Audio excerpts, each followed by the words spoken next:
नमस्कार मैत्रिणींनो, माझ्या छोट्याशा व्हिडिओमध्ये तुमचं स्वागत आहे. आज मुलं शाळेतून वगैरे आलेले, घरी घेऊन आलेली मी.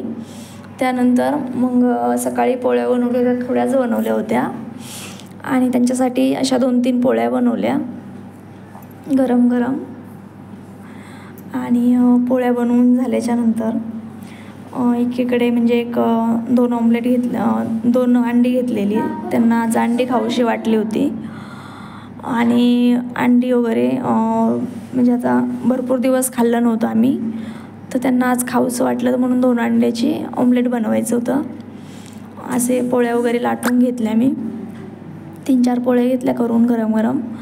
आणि अशा पोळ्या लाटून झाल्याच्यानंतर एक ग्लासामध्ये 2 अंडी फोडली आणि त्यामध्ये नॉर्मली म्हणजे थोडंसं लाल तिखट, लाल मिरची पावडर आणि मीठ, हलकीशी हळद घातलेली.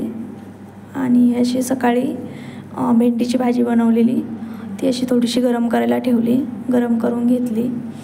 आणि मग त्यानंतर गरम करून झाल्याच्यानंतर तवा, पोळ्या लाटून झाल्या त्यानंतर पोळ्या वगैरे भाजून घेतल्या आणि मग असं हे केलं, ऑमलेट पसरवून घेतलं 2 अंड्याचं आणि ऑमलेट बनवून घेतलं. हे असं तोपर्यंत होईपर्यंत समोर ताटं घेतलेली, पाण्याचा मग घेतलेला, ग्लास घेतलेले. आणि आल्याच्यानंतर त्यांना खूपच भूक लागते, खूप घाईघाई करतात ते. आणि मग असं ऑमलेट बनवून घेतलं. त्यानंतर मग तुम्हाला पण आवडतं का ऑमलेट? मुलांना आवडतं का? तर मग पटकन असं सोप्या पद्धतीत नॉर्मली कमी तिखट मीठ घालून छान लागतं. तुम्ही पण बनवून बघा. आणि मग ही अशी भाजी, मग भेंडीची भाजी, पोळी आणि ऑमलेट. या मग तुम्ही पण जेवण करायला. व्हिडिओ आवडल्यास लाईक करा, शेअर करा, सबस्क्राईब करा. तुम्हाला पण आवडतं का? कमेंट करून नक्की सांगा. आणि अशी आराध्या मधात बोलते. हे बघा. बाय बाय सगळ्यांना.